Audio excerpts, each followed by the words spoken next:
be throwing away a perfectly good white boy like that. Welcome to the Nation of Jake on The Voice, KWAM, FM 107.9 and AM 990. Yes, have some. Yes, have some. Welcome to the Nation of Jake on The Voice, FM 107.9, AM 990, online, KWAMTheVoice.com.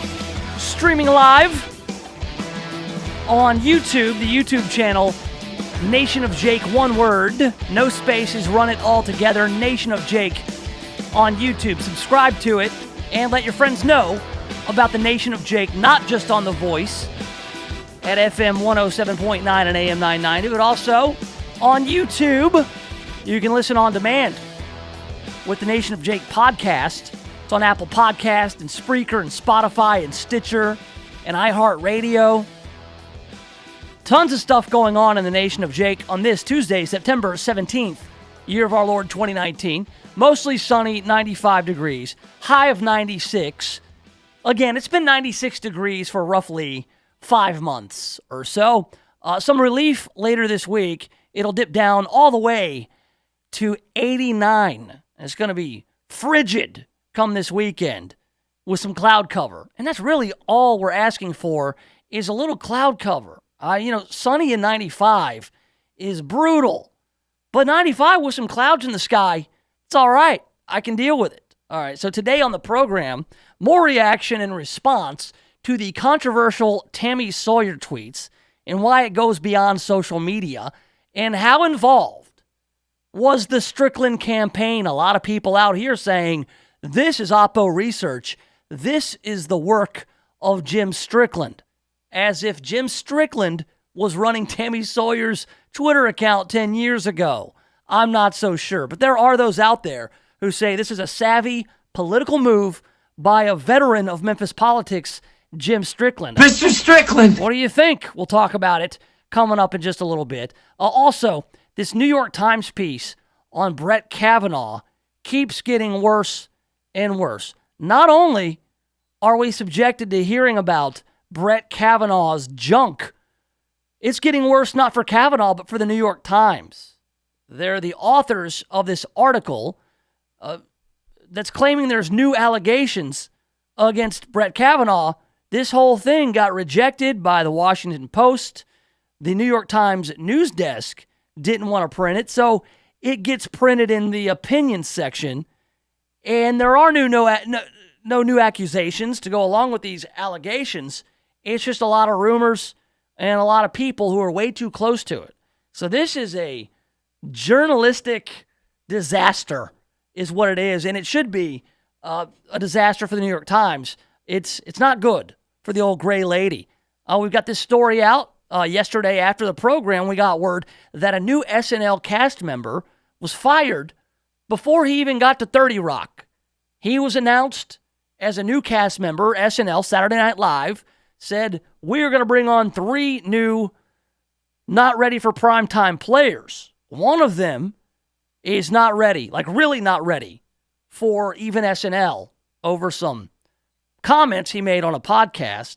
We'll talk about that, as well as what's going on in Iran and Saudi Arabia. We know that in Saudi Arabia, there was an oil processing plant that was droned, blown up. This is the most productive plant with regards to oil. And I'm telling you, some years ago, this would have put the US of A in a real bad spot, and the USA is in a less bad spot as a result of some foresight with regards to our producing oil and our, let's say, oil independence. And all that was set in motion by a guy named George W. Bush. And we'll talk about that coming up here in just a few minutes. Plus the news cruise. We will go through the headlines in a leisurely pace and always looking for breaking news. Things happen in this time of day. Usually we don't get the breaking news till later. On occasion, news will break and we will cover it here in the Nation of Jake. I do want to update you on what's going on here in our fine town in Memphis in the Mid-South. Our week of nonviolence is underway. We reported yesterday that every September for 1 week, Campaign Nonviolence hosts thousands of events across the country to address issues of violence, racism, and poverty. in Memphis, a proclamation was signed by Mayors Jim Strickland and Lee Harris that deemed this week, September 15th through the 22nd, as a week of nonviolence. So, Nonviolence Week, it's pretty, I would say, ambitious to call any week in Memphis a week of nonviolence. You know, they tried that one time. Do you recall after the I-40 bridge protest, where the I-40 bridge was shut down for hours and hours and hours? Still not sure exactly why that protest culminated in that way at that time, other than what was going on nationally. There were some town halls, and there were some discussions had. And I recall one of the conditions of the two sides meeting, as if there's just two sides to this, Police Director Rawlings asked the community if we could have 30 days with no killing, which I thought was odd, as if the people on the bridge, the protest leaders, as if they were in charge of all the killing that goes on in Memphis. I thought it was a bit odd. And also 30 days, no killing, and that'll be your end of the bargain, and then we'll talk about what we can do for you. It just, that was a really odd proposition, the whole 30 days, no killing. But the week of nonviolence, it's probably a little bit more realistic than 30 days of no killing. That said, let's see how the week of nonviolence is going. I mean, there's a lot of different events that are planned. I missed the ukulele flash mob with the Memphis Sing-Along for Peace. I missed it yesterday. I was busy getting my kids off to karate and soccer practice. I couldn't go to the ukulele flash mob. I'm looking forward to the planting of the peace pole by Veterans for Peace, which is going down on Thursday.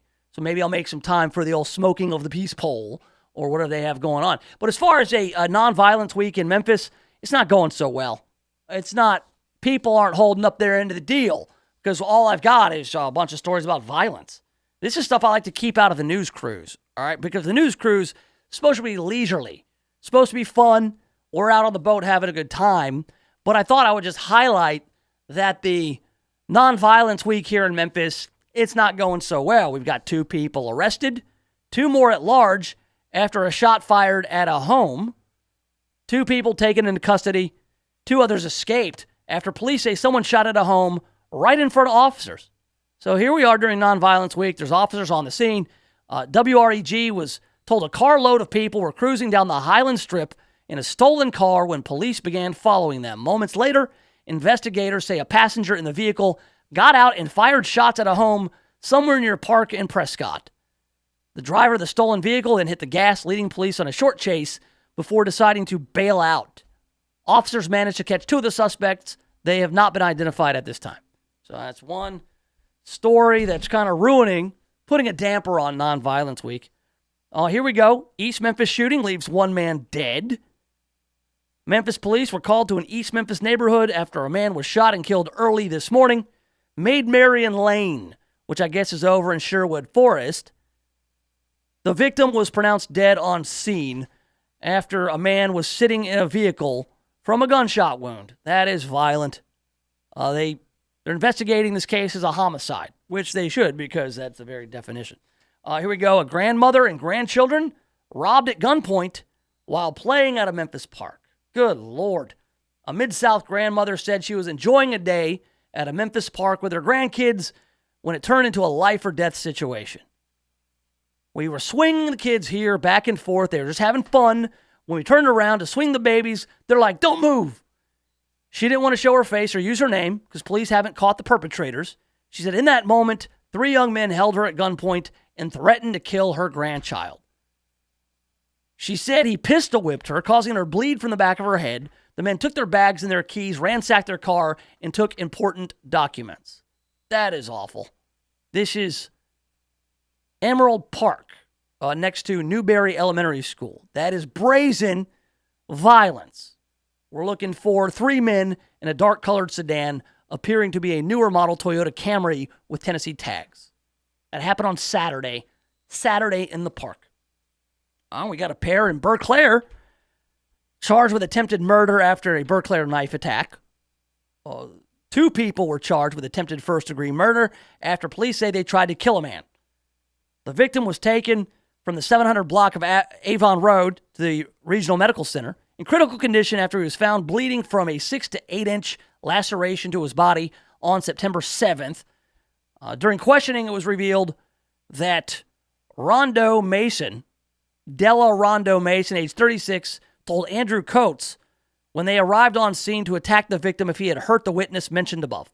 So there was some sort of dust-up, and there was a stabbing. So, again, Nonviolence Week is anything but, we've got a person who was killed in a shooting near the Liberty Bowl.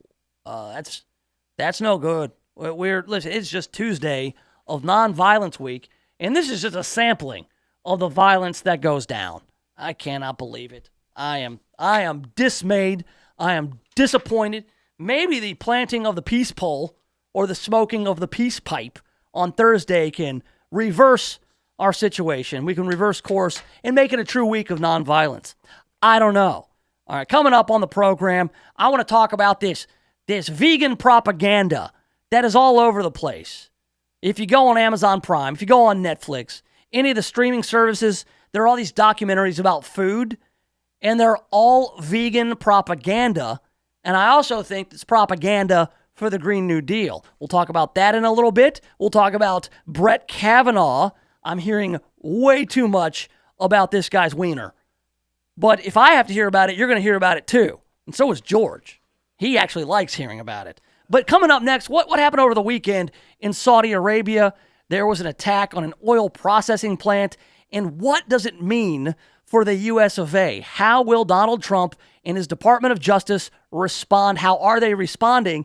And I'll tell you right now, I'm not even sure how it all went down yet, but I'll tell you how it could have been a lot worse. That's coming up next right here in the Nation of Jake. The Voice, KWAM, FM 107.9 and AM 990. When's the last time you looked at the windows in your house? Not through the windows, but at the windows. Really looked at them. There's dirt, streaks, buildup, smudges, fingerprints, paw prints, spider webs, dead bugs. There's little white speckles. I have no idea what they are, and who knows what else. Now, cleaning all the windows in your house makes a big difference, but it's also a big job. That's why you need Just Windows Home Services. Just Windows has been taking the pain out of window cleaning since 1992. Just Windows cleans all types of windows, storm windows, screens, skylights, interior, exterior, upstairs and down. Now, I know I told you the company is called Just Windows Home Services, but they do a lot more. Roof and gutter cleaning, pressure washing, mirrors, blinds, ceiling fans, light fixtures, chandeliers. Look, if you've got hard to reach areas of the house, then you need Just Windows Home Services. Call for a free estimate, 751-3934. That's 751-3934, or get them online at justwindowsmemphis.com. That's justwindowsmemphis.com.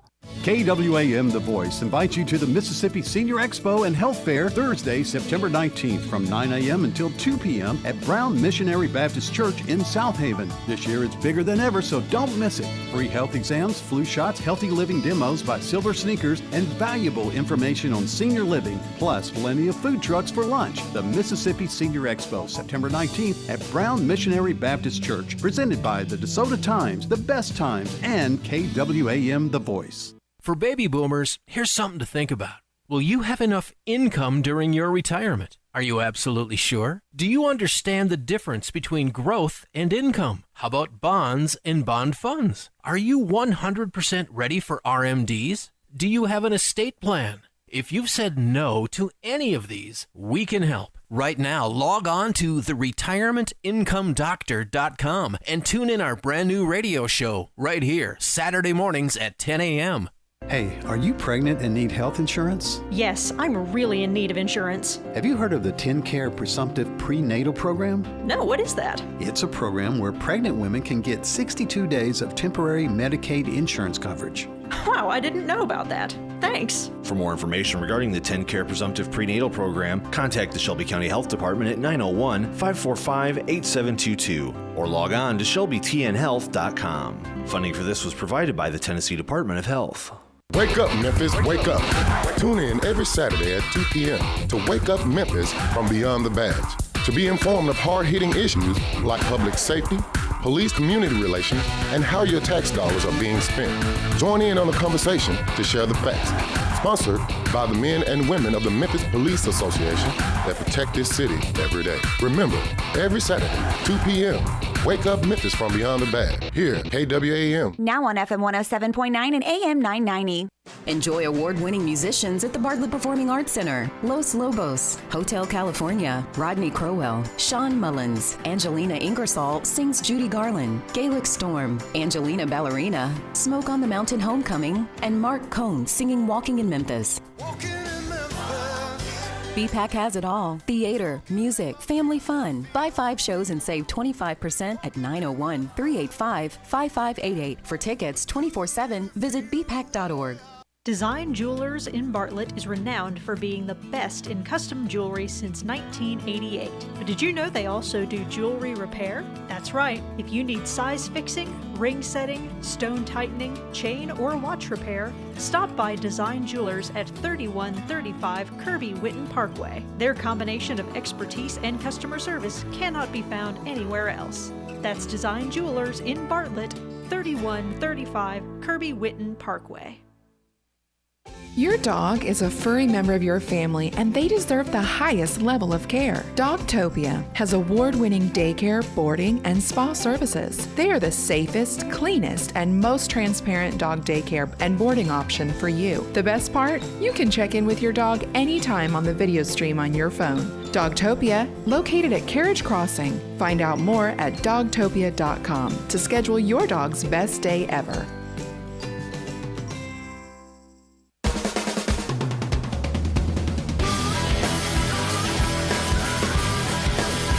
All right, welcome back to it. Yes, have some. The Nation of Jake on The Voice, FM 107.9, AM 990. Online, KWAMTheVoice.fart. And on YouTube, all you need to do is check out The Nation of Jake. That's the channel on YouTube. We are streaming live there now in crystal clear HD, I guess. It looks real good on your phone. If you want to check it out on the phone, you can do that. And also Facebook and Twitter at Nation of Jake. Pretty much anywhere you go on the internet, you can find me, Nation of Jake. All right, what do we have here? Oh yeah, this is something we didn't get into yesterday, but it happened over the weekend. There were some attacks on the world's largest oil processing plant, and there are questions. Now this happened in Saudi Arabia. Saudi Arabia is kind of our ally. I don't like them at all, personally. But we do trade with them. We do business over there.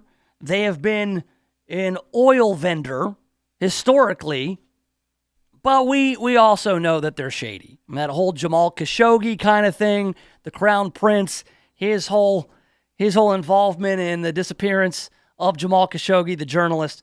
I mean, we understand that there were Saudi nationals who decided to fly airplanes into buildings on 9/11. And that maybe there were a lot of people in the Saudi Arabian government who were fine with that. That said, it's a keep your friends close, your enemies closer kind of deal. What we don't want is Saudi Arabia to hook up with Russia and China and those guys. So, tenuous relationship, but they are an ally. All right, so we need to look into who did it. Who did it? All signs point to Iran. What will the response be? How do you respond to something like this? What do? You have to investigate. You got to find out who did it. I mean, as of now, I believe that they are doing just that, like a CSI kind of deal. U.S. forces are in Saudi Arabia at the site of that oil plant, that processing plant, to find clues, to find out, okay, who did it? There are some people who are taking responsibility. Yemen is taking responsibility for it. Rebels in Yemen.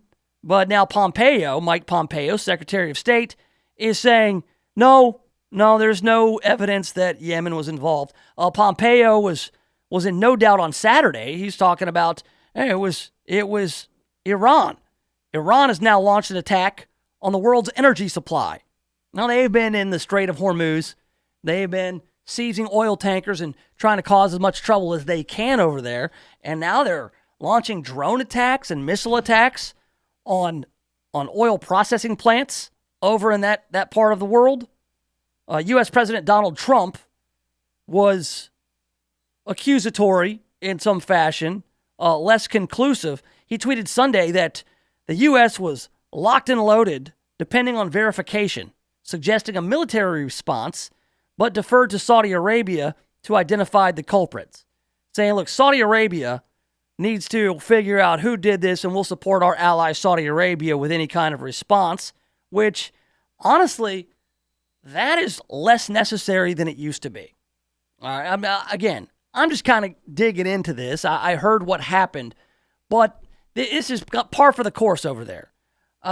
Because if we're really honest with each other in the world, we're not big fans of either Saudi Arabia or Iran.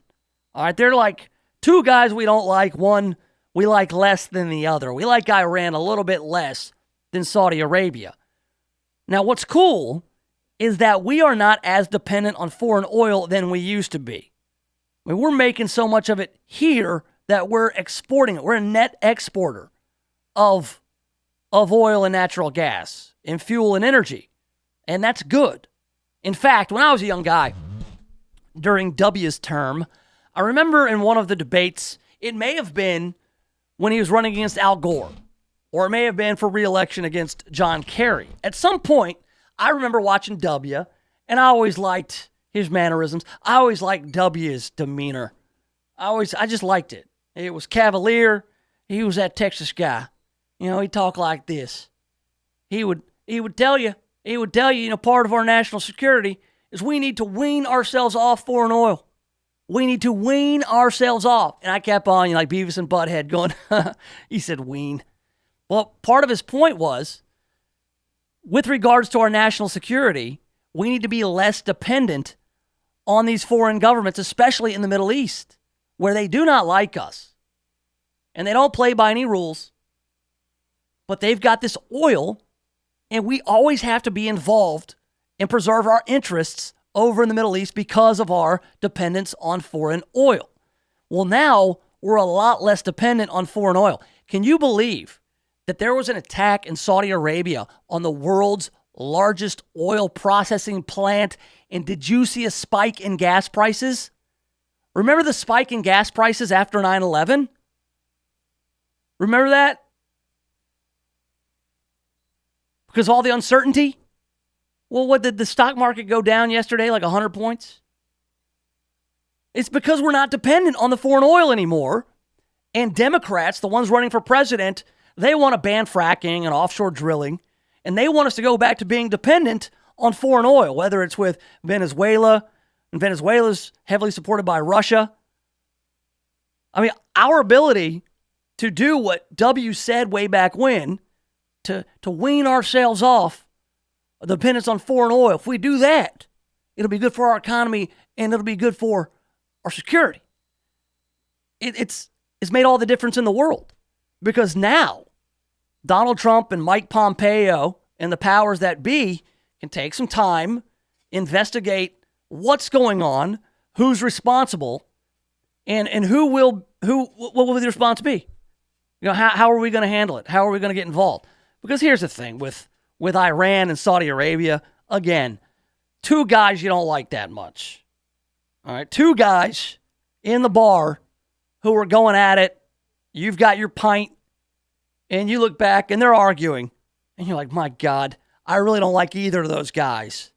But I got a working relationship with one of them, and I can't have him out of commission, or I'm not going to be able to buy my oil, or I buy gas from that guy. He runs a convenience store, and I fill up my tank there, and if he gets beaten up and he's out of commission, then he's going to shut down his gas station. I can't go. So just out of convenience, I got to have his back. Well, now it's kind of like, yeah, you know what? I got my own gas station now. I really don't buy much from him. So I can think about this for a second. Do I want to get involved in this spat, in this fight? Now, because they are an ally, we will get involved. Hopefully, not a full-scale war, because I don't think anybody wants that. It's pretty interesting to see, though, like that we now, through fracking, through being energy independent, and we're sending it off, we're selling it. you're in a way better position if you are independent of all these other, especially those countries over there, because of all the instability. You got Iran. They're running around seizing oil tankers and blowing up stuff. Again, we don't know yet. Now we have satellite imagery indicating the attack had come from the north. Yemen is in the south. So it's probably not Yemen. There are rebels down there saying, oh, yeah, we did it. And it's like, no, you didn't. Stop. They floated the possibility that a mix of drones and missiles had been launched from Iran itself or southern Iraq, where Iran's Al-Quds force has a substantial presence. On Monday, another U.S. official said the attacks did not originate from Iraq. The Iraqi government is trying desperately not to pick sides in the growing U.S.-Iran confrontation and has vehemently denied its territory could have been used to launch the strikes. Okay, so Iraq is saying didn't come from Iraq. They're saying it came from the north, so it didn't come from Yemen. I mean, all signs point to Iran. Think about it. These guys have been escalating things since the whole Iran deal was rescinded. So they've been, again, the Strait of Hormuz shenanigans, seizing oil tankers, shooting down U.S. drones, all the above. I mean, it would follow that their next step would to be drone a oil processing plant, hit them where it hurts there in Saudi Arabia. So after holding their council over the weekend, the Saudis declared Monday the attacks were not caused by the Houthis launched from Yemen, but stopped short of suggesting where they have been launched from. They're all just getting around saying, yes, this came from Iran, because once you determine it came from Iran, there's got to be a response. So they're taking their time. But think about it. If we weren't oil independent right now, there would be a havoc on the economy. Stock market would be crashing. Everybody would be running around. Oh my God, gas is $8 a gallon. Everybody's freaking out. But they're not. It's because we decided that we were going to allow things like hydrofracturing or fracking to get all natural gas. And it's plentiful now. And it's like, all right, now we put ourselves in a better position to negotiate, analyze, and then respond. So I guess we will see what happens. I mean, they have to determine conclusively that it was Iran. And at that point, what do you do? I mean, we back the Saudis. We leave it up to them. Say, hey, you guys, you want to go fight it out? Go ahead, attack each other. See who rules the rubble. And you know what? We'll be a customer and we'll buy your gas real cheap. We'll buy your oil real cheap when you need it, when you need the business. Again, that's oversimplification of pretty much all of it. That said, I mean, there's only so much information out there. I just know this. I don't like either of them. I don't like Saudi Arabia. I don't like Iran. I don't like the way they run their business over there. I don't like all the double crossing, going behind our backs, all the lies, all the fact that we have to sit there and deal with all the shady stuff Saudi Arabia does because they're our ally. And the whole enemy of your enemy is your friend kind of nonsense. Not a fan. And I love the fact that if there's a silver lining in all of it, is that we, like W talked about way back when in 2000 or 2004, whenever it was, I recall him saying, we need to wean ourselves off that foreign oil. And that will lead to a better foreign policy. That will lead to a more secure United States of America. Thank you very much. I'm George W. Bush. Good night. There you have it. I'm sick of hearing about Brett Kavanaugh. That said, it got brought back up in the New York Times. We talked about it yesterday. There was a New York Times article, a bombshell, new allegations against Brett Kavanaugh. However, there were no accusations made. We're finding out more and more, not about Kavanaugh, but the journalistic non-integrity of the New York Times. Pretty amazing that this even got published. We'll talk more about it next right here in the Nation of Jake. Voice, KWAM, FM 107.9 and AM 990. CBS News Update. Is it the definitive proof President Trump wanted to blame Iran for Saturday's attack on a Saudi oil facility? CBS's Candy McCormick. A senior official tells CBS News the 20 drones and cruise missiles were all launched from southern Iran, and a U.S. team is now on the ground at the Saudi oil facilities gathering evidence. They're identifying the specific types of drones and missiles to make a case, and that will include radar tracks that are reconstructed to show the weapons coming out of Iran. Could there be retaliatory action? Correspondent David Martin. When this whole standoff with Iran began, the U.S. sent major new forces to the area, including B-52 bombers, including an aircraft carrier. So there's plenty of force to conduct any kind of retaliatory strike. President Trump has said he doesn't want to go to war with Iran, but his initial reaction after the attack was that the U.S. was locked and loaded. CBS News Update. I'm Jim Chenevey. KWAM The Voice invites you to the Mississippi Senior Expo and Health Fair Thursday, September 19th from 9 a.m. until 2 p.m. at Brown Missionary Baptist Church in South Haven. This year it's bigger than ever, so don't miss it. Free health exams, flu shots, healthy living demos by Silver Sneakers, and valuable information on senior living, plus plenty of food trucks for lunch. The Mississippi Senior Expo, September 19th at Brown Missionary Baptist Church, presented by the DeSoto Times, The Best Times, and KWAM The Voice. Stop everything you're doing right now and ask yourself, are you currently receiving steady paychecks? What about when you're retired? Will you receive a monthly check to cover your expenses and also have some fun? Dan Groban and Phil Menard at Servant Advisors Group call this mailbox money. It's the monthly check you'll receive throughout retirement. They want to help remove stress from your retirement. They don't want you to worry about if the money will show up or how much money you'll receive. The only thing they want you to think about is how to spend it when it arrives. Find out how to get enough money in your mailbox every month when you're retired.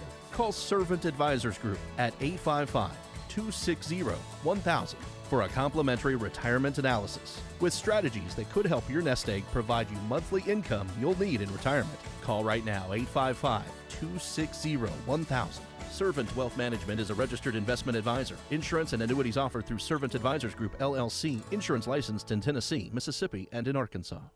Free Talk Live. They have to pass a law that all the guns that are currently there have to disappear in a puff of smoke. That's what they have to do. Oh, wait, you mean the bad guys won't actually give up their firearms when the authorities come around to confiscate them? It doesn't really matter that they won't give up their firearms because we're going to pass a law. Striking. Laws aren't a bunch of dumb crap written on paper. They actually do something.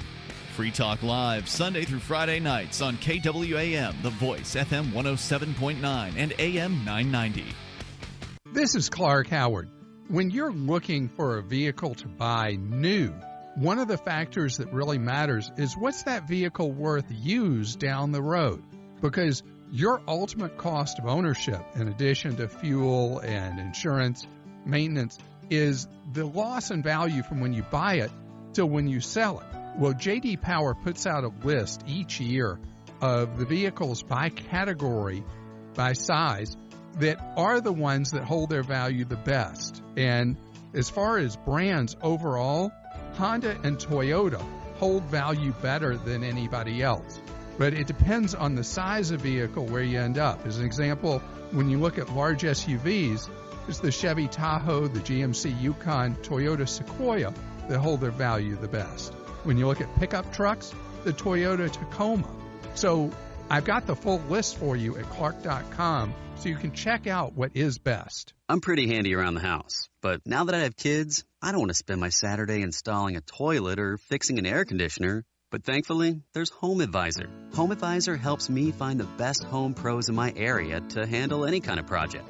You can read reviews of the pros, check their availability, and even book appointments online. And what my wife loves most is that Home Advisor is completely free to use. Go to HomeAdvisor.com or download the free app to get started. Home Advisor. Have you heard what President Trump said recently? Newsmax, you like Newsmax. I like it too. Now you can watch Newsmax TV and get the truth about Trump from Bill O'Reilly, Mike Reagan, Alan Dershowitz, Pat Buchanan, and more. Newsmax TV is America's fastest-growing cable news channel, now in 70 million homes. Find Newsmax on DirecTV, Dish, Xfinity, Spectrum, Optimum, Fios, Uverse, and more systems. See Newsmax TV today. It's real news for real people.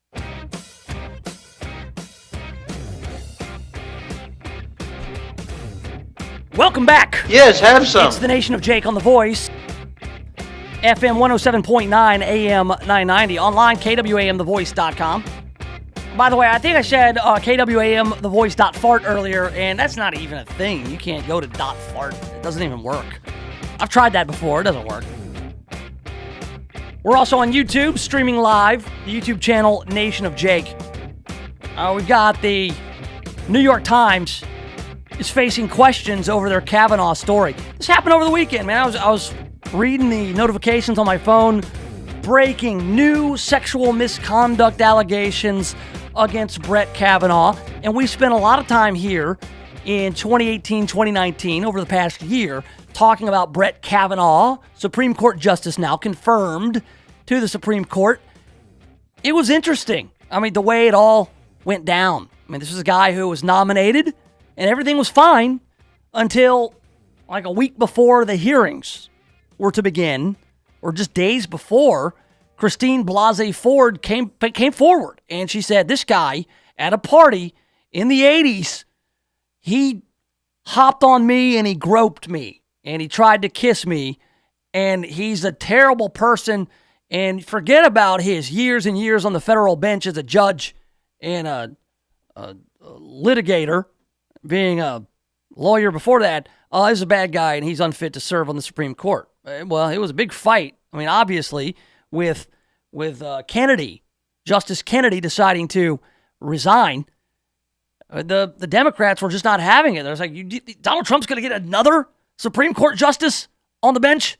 And so there were all these allegations of Brett Kavanaugh. And there was the main allegations by Christine Blasey Ford. And then there was some other names came out. And then Michael Avenatti came through and said, there was a whole big gangbang. And Brett, he's a sexual predator. And then Ronan Farrow comes out. Brett Kavanaugh tried to beat up a doppelganger of the lead singer of UB40. And he threw ice at him. And then there was a circus, complete circus. But it died down, and Brett Kavanaugh was confirmed to the Supreme Court. And since then, we've gotten videos from Christine Blasey Ford's lawyer, who said that, part of her motivation for coming forward was political, even though she claimed it was not. And then you've got all these other people who are now coming out saying, oh, by the way, we don't believe Christine Blasey Ford. We never did. People who were named as witnesses, one of them named Leland Kaiser. And that's the real story in this New York Times piece. Here we have from the AP. Between an offensive tweet and significant revision, the New York Times handling of a new sexual misconduct allegation against Supreme Court Justice Brett Kavanaugh attracted almost as much attention as the accusation itself. Here's the thing. It was an allegation, but not an accusation. And I make a distinction between those two things. For you to be accused of something or charged with a crime, from what I know with my legal understanding, which is mostly from Dick Wolf-produced Law and Order episodes, if you don't have a complainant, if you don't have a victim, you don't have a crime. And in this situation, where they said that at a party, Brett Kavanaugh was pantsless, and a couple of his friends, quote, pushed his penis into the hands of a woman. Well, this woman who got Brett Kavanaugh's penis on her hands, she says, I don't remember anything about that, and I've got no statement. I don't remember that happening. And so if she doesn't remember it happening and she's got no complaint, then there's no story here. Well, the people who claim that it happened, we're talking about a guy named Max Steyer, who was a Clinton attorney. We're talking about all kinds of people involved in this story who either knew Brett Kavanaugh from Yale or lived in his neighborhood back in D.C. back in the day. There's all these people who have it out for Brett Kavanaugh because Brett Kavanaugh represents another Supreme Court pick by who? By Donald Trump. And so they are determined to tear this guy down. They are just like, yeah, Brett Kavanaugh's no good. Let's bring back those allegations. Let's bring back the old Kavanaugh groped me allegations. And they just get weirder and weirder. Now, the unsubstantiated rumors and the allegations by people who claim to have seen this. Again, no victim here. And they left that part out. That's the most glaring part of it, is that the New York Times, in their editorial board or whoever the hell is running the show there, they said, yeah, look, we will adapt this story from a book and we will put it in our paper, but we'll put it in the editorial section. We'll put it in the opinion section. This adaptation from a book.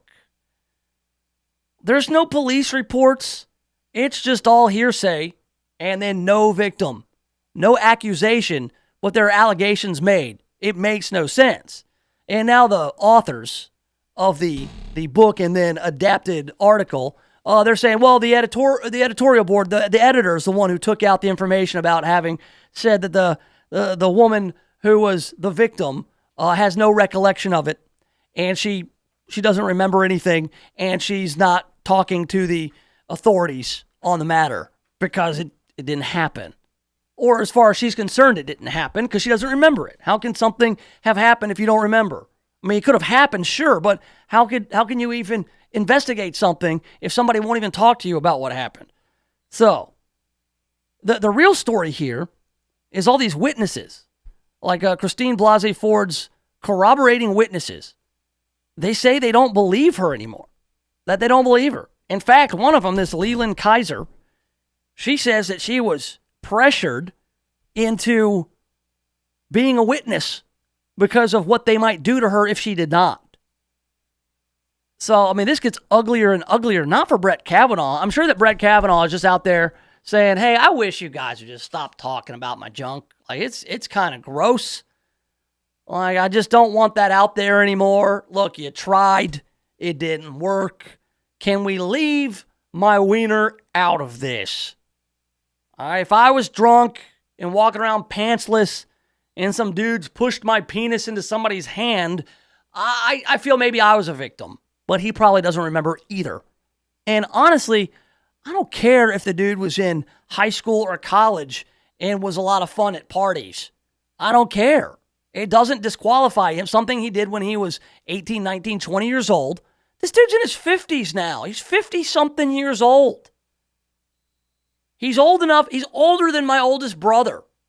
And I'm 40. I'm a man. I'm 40. So now, look, even worse than all of that, even worse than the New York Times, publishing this stuff and then later issuing a correction which changes the entire story. We've got people who are running for president, people who are serving in Congress. They're saying we should launch an impeachment inquiry into these new allegations that aren't allegations. So this squad member, remember the squad? The squad is Ilhan Omar from Minnesota, Rashida Tlaib from Michigan, AOC from New York, and then insert fourth squad member. This is Ayanna Pressley, a Democrat from Massachusetts. She's like the fake squad member.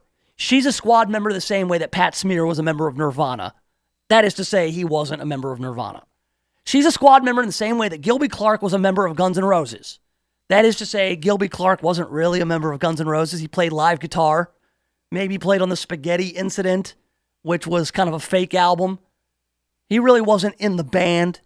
He played with the band, So Ayanna Pressley, one of the 4 freshman congresswomen known collectively as the Squad, is planning Tuesday to introduce a resolution seeking an impeachment inquiry into Supreme Court Associate Justice Brett Kavanaugh, despite reluctance from top Democrats to pursue one and concerns about the basis for the latest accusations. See, it won't stop them. It won't stop them from trying to impeach or launch an inquiry or to have hearings. Here's what's maddening about all of it. Even Gerald Nadler, the head of the Judiciary Committee, big old fat Jerry Nadler, who he hikes his pants up to his neck, like right below his nipples pretty much is where his belt is. This guy's even saying, no, we're not doing a hearing on that. It's a bad idea. There's scant evidence. These allegations are dubious at best. And also, we're already doing hearings on impeachment for Trump. And then Trump and Pompeo, Secretary of State over there going, hey, maybe we should do some hearings on this Iran possibly droning an oil processing plant in Saudi Arabia. Maybe we could do some hearings as to who's behind it. Oh, no, we're busy. We've got all the hearing rooms wrapped up with Donald Trump impeachment stuff. But look, something like this, it will not stop people running for the highest office in the land from using it to grandstand. Kamala Harris, Julian Castro, all these people, their first inclination when they saw that, oh, there's new allegations against Brett Kavanaugh, run to Twitter and say, we need to impeach him. We have to impeach him. And then wait 24 hours and you see that these are garbage allegations that are pretty much brought about by shoddy journalism. And everyone's like, well, yeah, we should still impeach him because that's what we wanted to do in the first place. And also that's going to resonate with my base. So yes, just impeach him. Just impeach everybody. Just anybody and everybody for anything. Impeach them. Look, we are in a situation where anything you do in your past can be brought up and used against you. Whether it was you losing your pants at a party in 1984, or you tweeting, or you going on a podcast and telling jokes, you can get canceled, and you will get canceled. It's a matter of time before they find something in your past. And just depending on how powerful your enemies are, they can make life real hard for you. But honestly, I think Kavanaugh's just like, hey, man, come on. I got daughters. We go to their basketball games. I'm trying to coach them in basketball, and they're getting notifications on their phones about, my wiener. And it really undermines my ability to run the triangle in two because I'm trying to teach these kids how to be a well-oiled basketball machine. And I can't do that with all these things about my wiener floating around the internet. Please stop. Just please. And I think that I speak for all of us. And I don't do that often. I would never speak for somebody else. But let's hear less about Kavanaugh's wiener. I think everybody would appreciate that. All right, coming up, I got conned into watching vegan propaganda last night. That's just one of the things my wife has done lately to really upset me. I'm going to have an airing of the grievances next, and we're going to do it right here in the Nation of Jake. The Voice, KWAM, FM 107.9 and AM 990. KWAM The Voice invites you to the Mississippi Senior Expo and Health Fair Thursday, September 19th from 9 a.m. until 2 p.m. at Brown Missionary Baptist Church in South Haven. This year it's bigger than ever, so don't miss it. Free health exams, flu shots, healthy living demos by Silver Sneakers, and valuable information on senior living, plus plenty of food trucks for lunch. The Mississippi Senior Expo, September 19th at Brown Missionary Baptist Church, presented by the DeSoto Times, The Best Times, and KWAM The Voice. If you're thinking about buying or selling a home, stop. Don't do anything until you talk to my man, James Underwood. James Underwood has been helping people like you navigate the Mid-South real estate market for more than a decade. So whether you're looking to buy your first home or you want to upgrade to your forever home, James Underwood can help make it happen. No gimmicks, no guarantees, just a rock-solid guy that I've known for 25 years. So now, if you're looking to buy or sell a home, hit up James Underwood with CryLike. JamesUnderwood.CryLike.com. That's JamesUnderwood.CryLike.com. I'm Ed Parami, the owner of JanPro, the franchise that helps you be your own boss. JanPro is now the fastest growing franchise in the entire world for the second year in a row by Entrepreneur Magazine. We are growing so fast we need new business owners right here in Memphis right now. So if you want to be your own boss and open your own business, call JanPro at 901-683-4900 to see just how easy it is to be your own boss. For as little as $950 down, you can be a part of JanPro. Don't waste another minute. Call 901-683-4900. The special event florist for the Mid-South is Lynn Doyle Flowers. They are famous for creating incredible floral arrangements and are available to fill even your last-minute needs. From the simple to the magnificent, their staff can create unique arrangements for your special occasion. Flowers always bring a smile, make someone's day, and for fast, convenient delivery, call Lynn Doyle Flowers today at 901-323-4521 or visit their beautiful new location at 6225 Old Poplar Pike.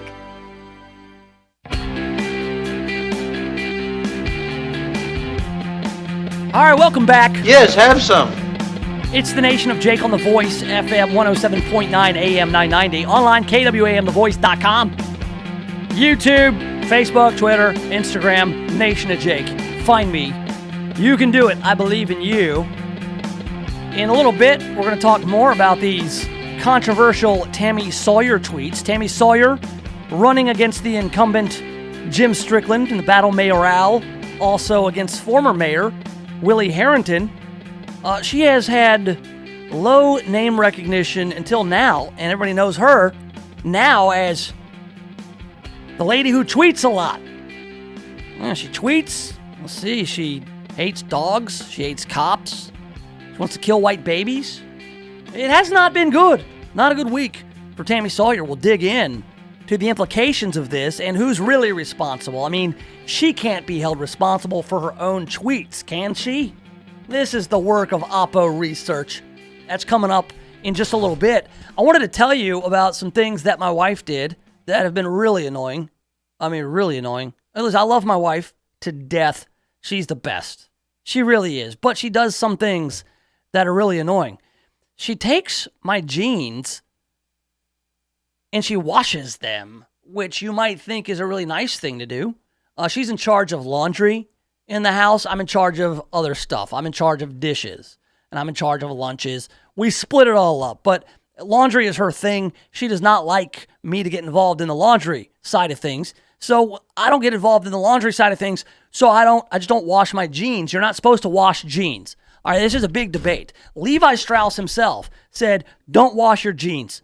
If you wash your jeans, only wash them when they get dirty, like you spill something on your jeans. But just, they're designed to just be dirty all the time. And when you wash your jeans, it weakens them. It does. Absolutely 100% weakens your jeans. And I'm a guy who I like to wear my jeans a lot. I wear them every day, and I don't want them to split up the back or my pocket to bust a hole in it because my wallet's so fat, right? I don't like it. So I wash my jeans sparingly. Usually just when I spill stuff on them.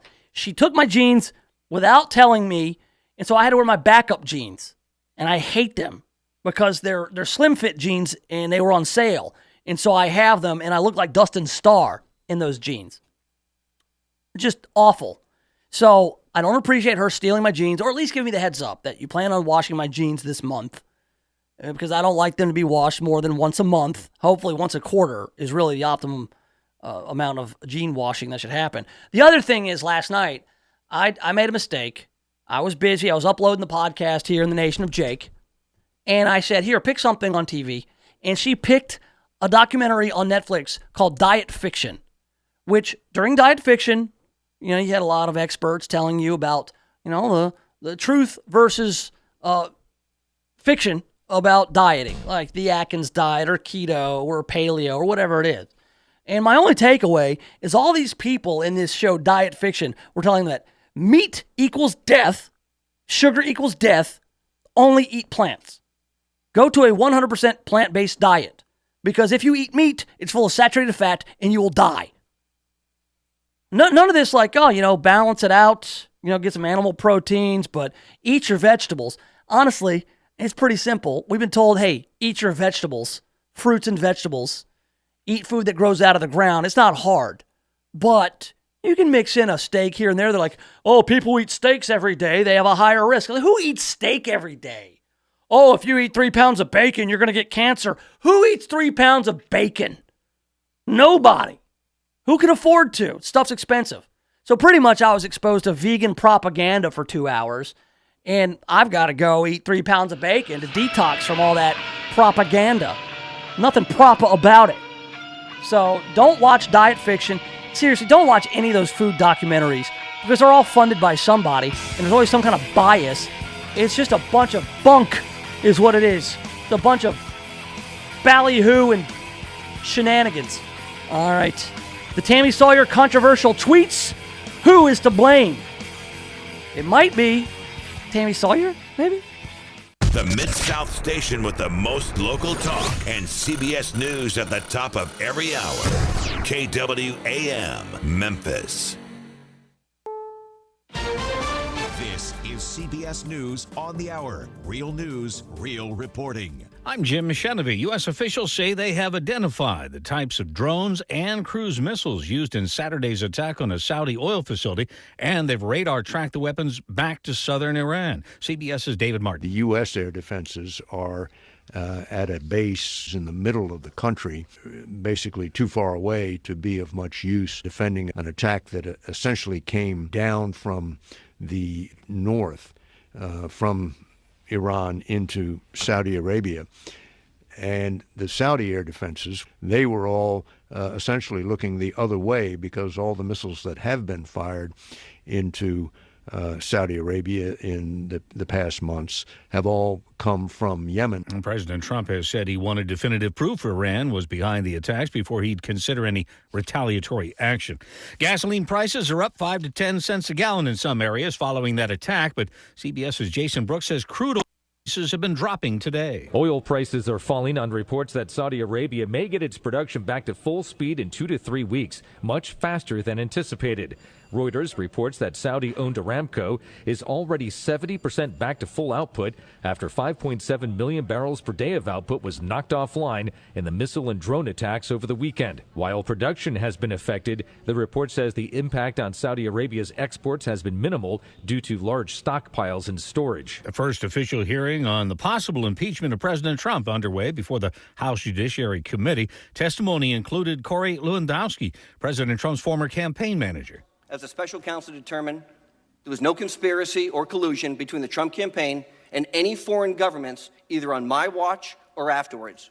Lewandowski telling the panel he'd refuse to answer any questions that dealt with his conversations with the president.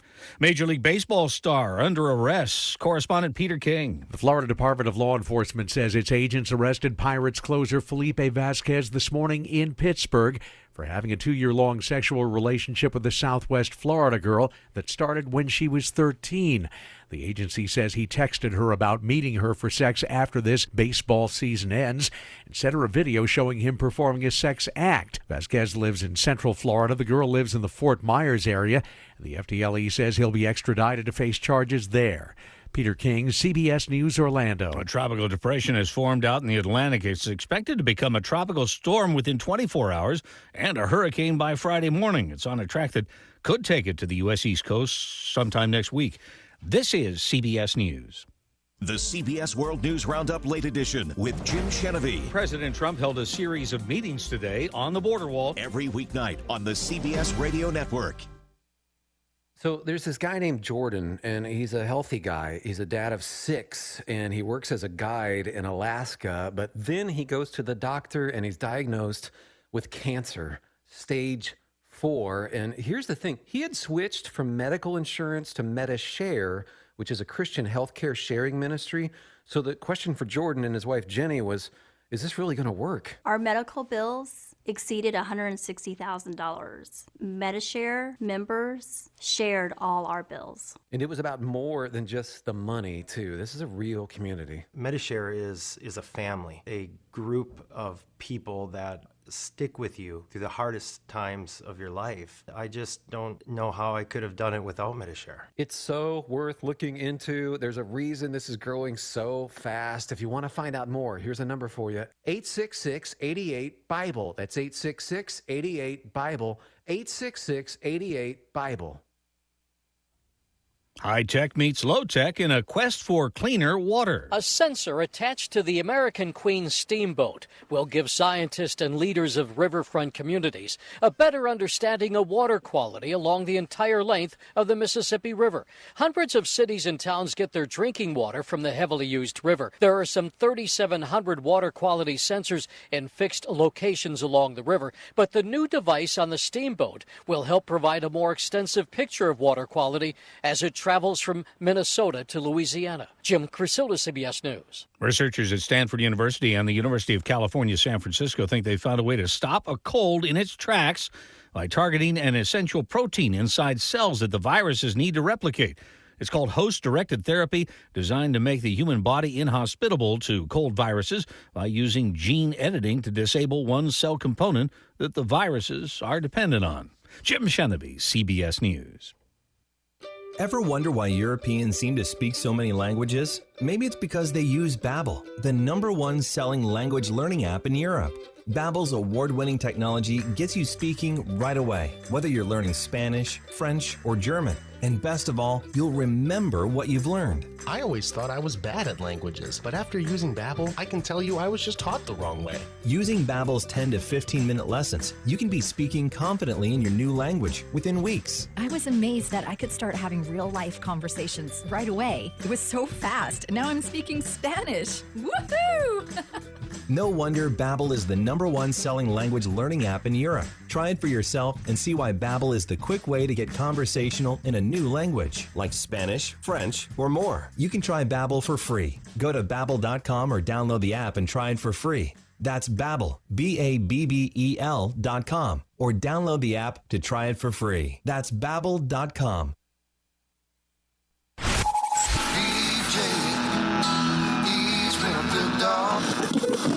What, named after the dog?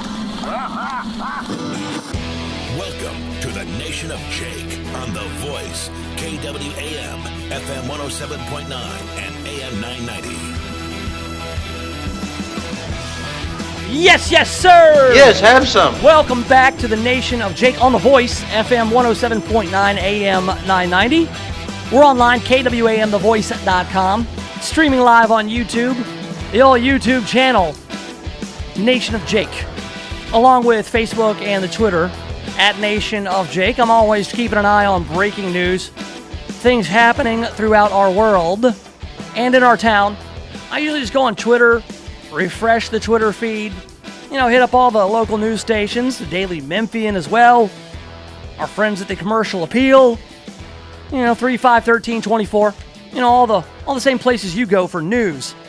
Only difference is I take it in as quickly as possible, I form an opinion as quickly as possible, and then I spew it out, and I really don't think about what I'm saying. In fact, that could work against me later. Look, if I ever decide to run for Shelby County Commission and show those clowns how to do it, I have to take some steps.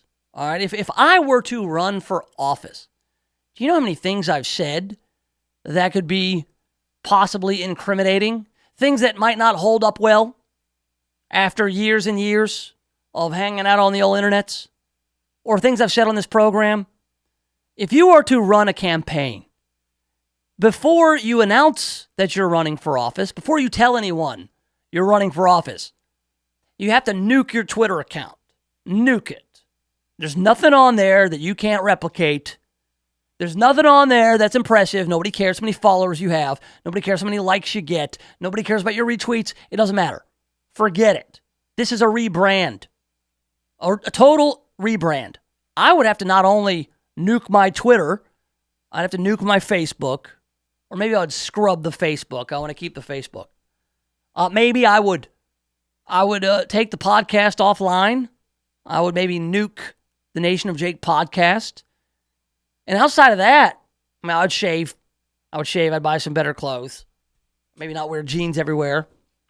That said, even then, I would just have to kind of pray that nothing I've said was memorialized online or anywhere else. Only because, look, I've made a lot of jokes, some of them offensive, some of them off color. I don't think that it would be a controversy if anybody went back and took my tweets, but the language sometimes gets a little colorful on the old Twitter, and you give a dust up with certain people, and you say things that are, it's not your best moments. And Twitter's a cesspool, so definitely nuke the Twitter. At the very least, nuke that Twitter account if you're going to run for office. Well, somebody didn't tell Tammy Sawyer that. And Tammy Sawyer should know better. Tammy Sawyer is running for mayor. She's running against Jim Strickland. Mr. Strickland! And former mayor Willie Harrington. And Willie Harrington has said plenty of stuff that's been documented, and he truly gives 0 Fs what you think about what he said.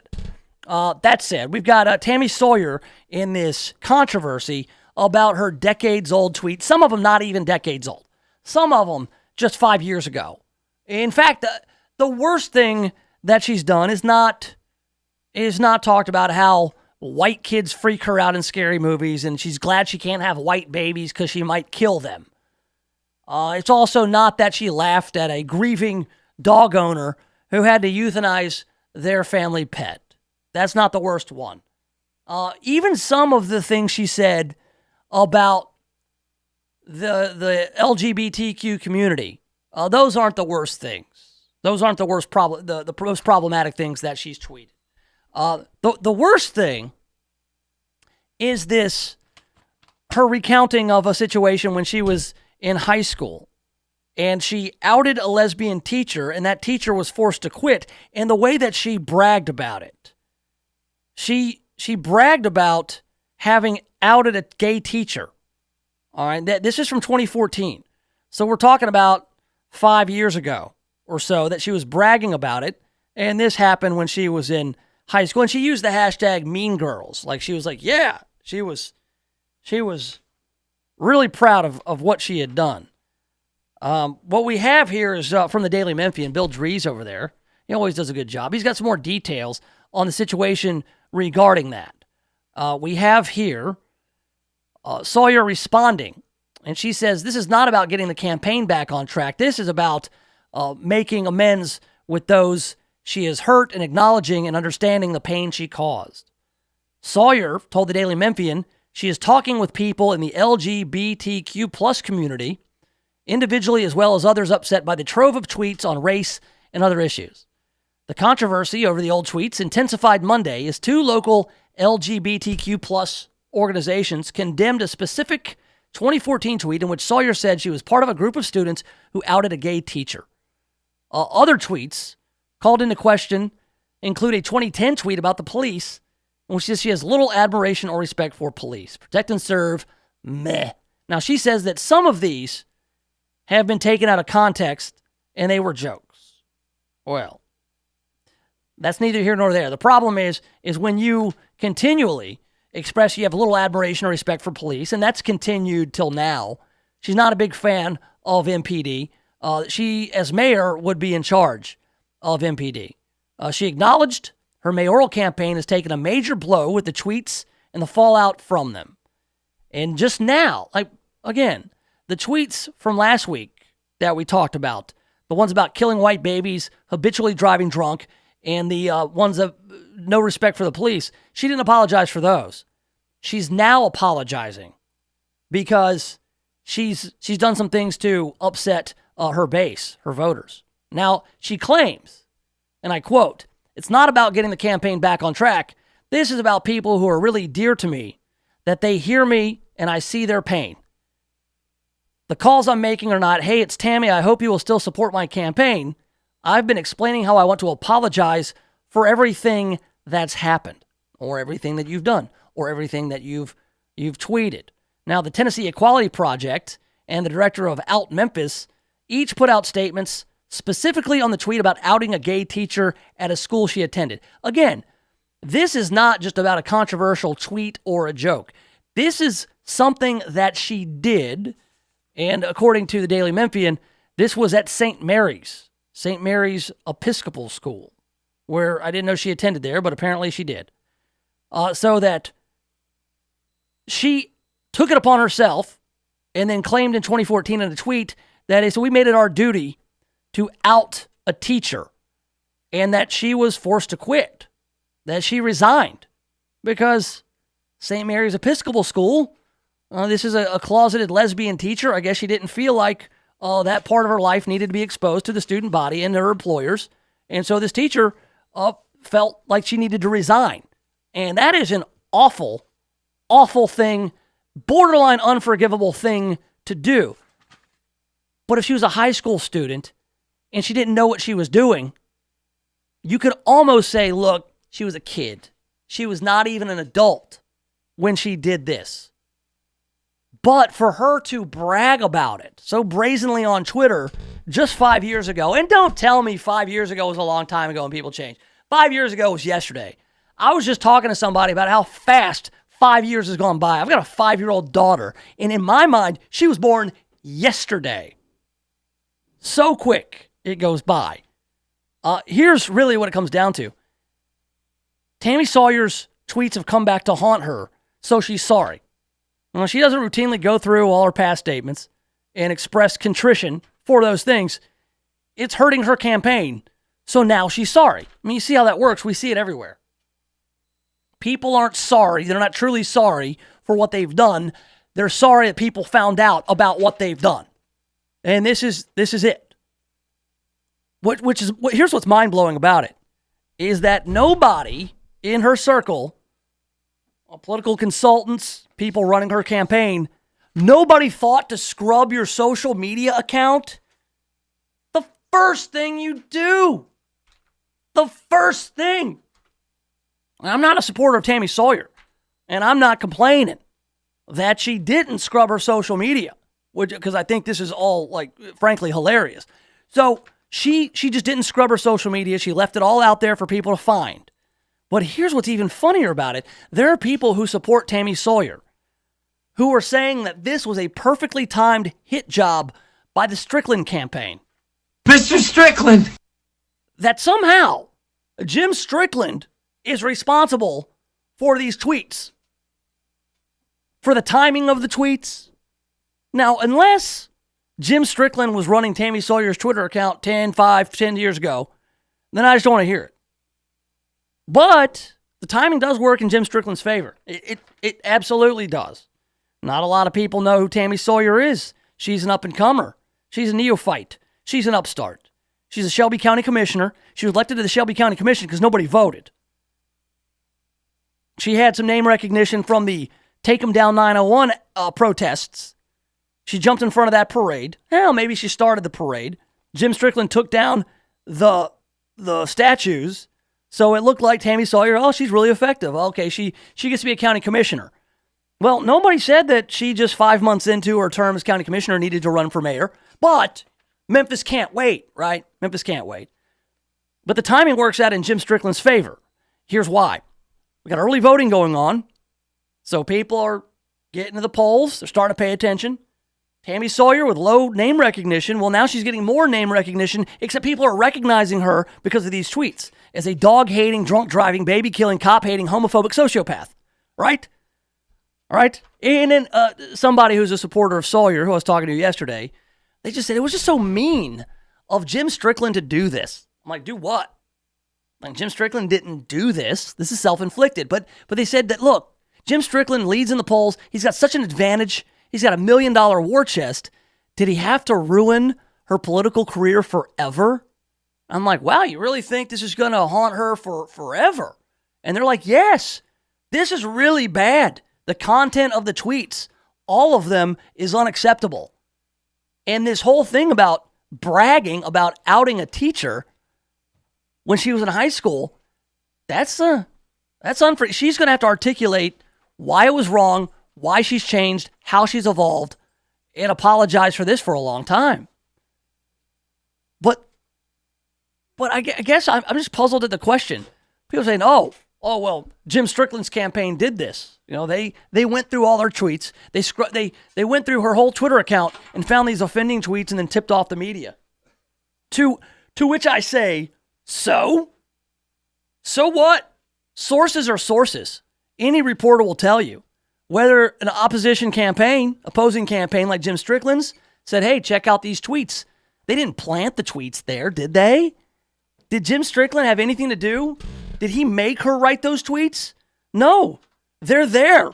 Twitter is a free website. Sometimes it's amazing that Twitter's a free website.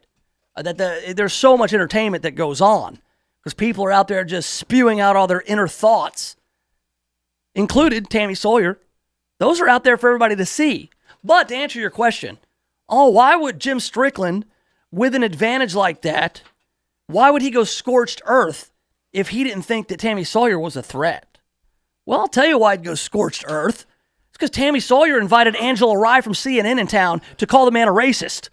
All right, she is straight up tried to assassinate the character of Jim Strickland, who's a longtime Democrat, used to be the head of the Shelby County Democratic Party. This guy used to be member of the, or still is a NAACP Memphis chapter. There's nothing racist about Jim Strickland, but that didn't stop Tammy Sawyer from pretty much saying, oh yeah, Angela Rye says he's racist and I don't disagree. He's a Dixiecrat. So yeah, maybe Big Jim, who doesn't seem like a guy who gets riled up too easily. You know, it's funny because the Tammy Sawyer supporter I talked to yesterday, he said he hates Jim Strickland and always will. And I said, that's so odd. It's really odd to have strong feelings about Jim Strickland any which way. Like, either way, love him or hate him. Do you either? I don't. I find him to be kind of pragmatic and boring, and that's why I like him.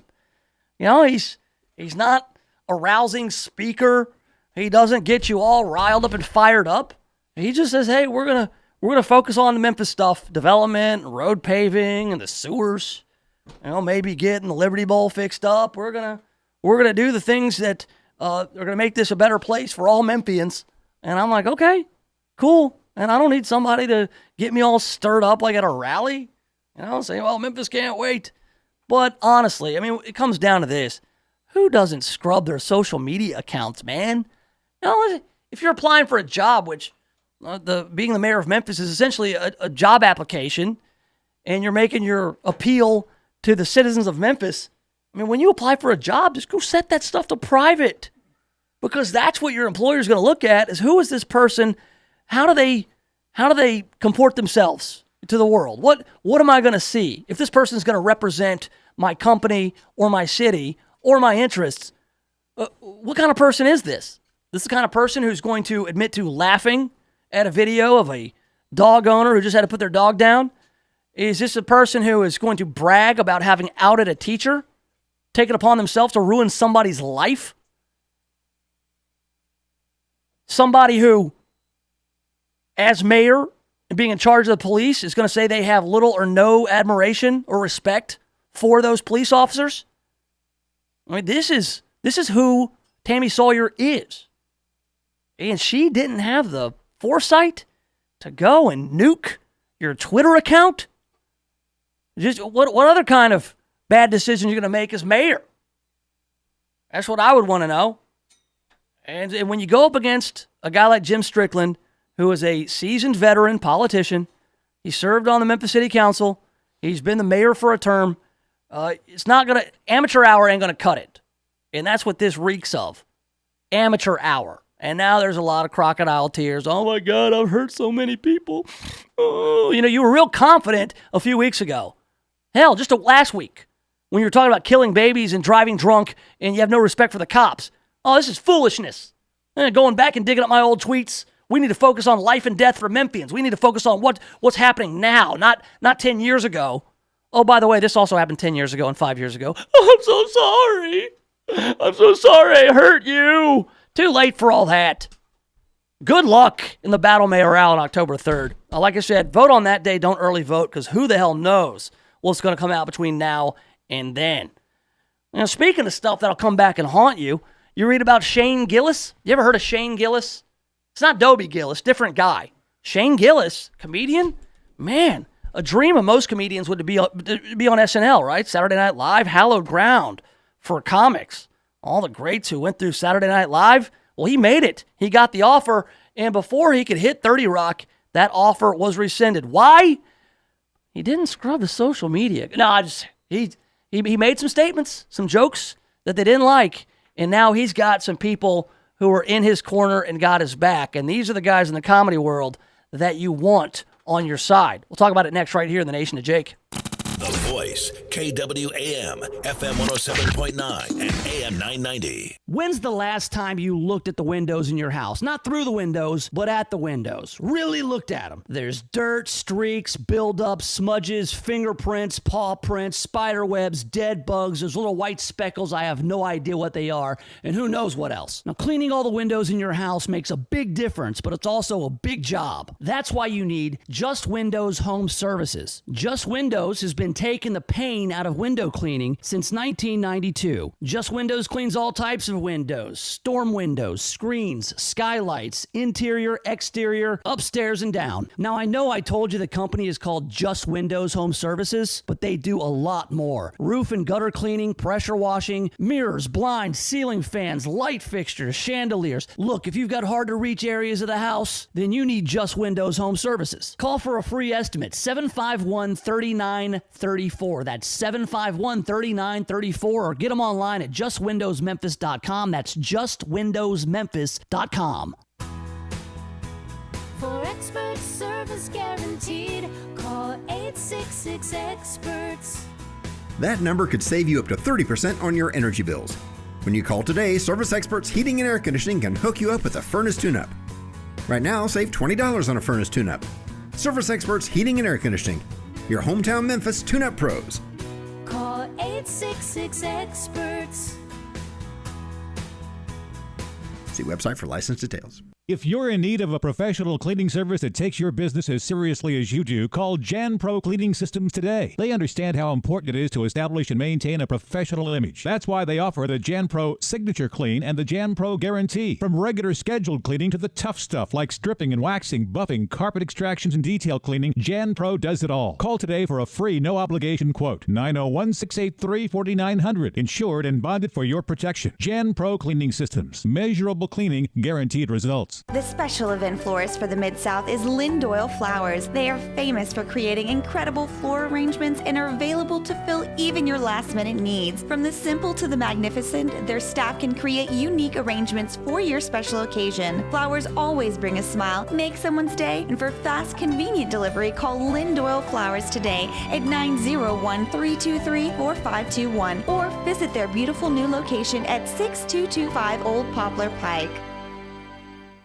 KWAM The Voice invites you to the Mississippi Senior Expo and Health Fair Thursday, September 19th from 9 a.m. until 2 p.m. at Brown Missionary Baptist Church in South Haven. This year it's bigger than ever, so don't miss it. Free health exams, flu shots, healthy living demos by Silver Sneakers, and valuable information on senior living, plus plenty of food trucks for lunch. The Mississippi Senior Expo, September 19th at Brown Missionary Baptist Church, presented by the DeSoto Times, The Best Times, and KWAM The Voice. Your dog is a furry member of your family, and they deserve the highest level of care. Dogtopia has award-winning daycare, boarding, and spa services. They are the safest, cleanest, and most transparent dog daycare and boarding option for you. The best part? You can check in with your dog anytime on the video stream on your phone. Dogtopia, located at Carriage Crossing. Find out more at dogtopia.com to schedule your dog's best day ever.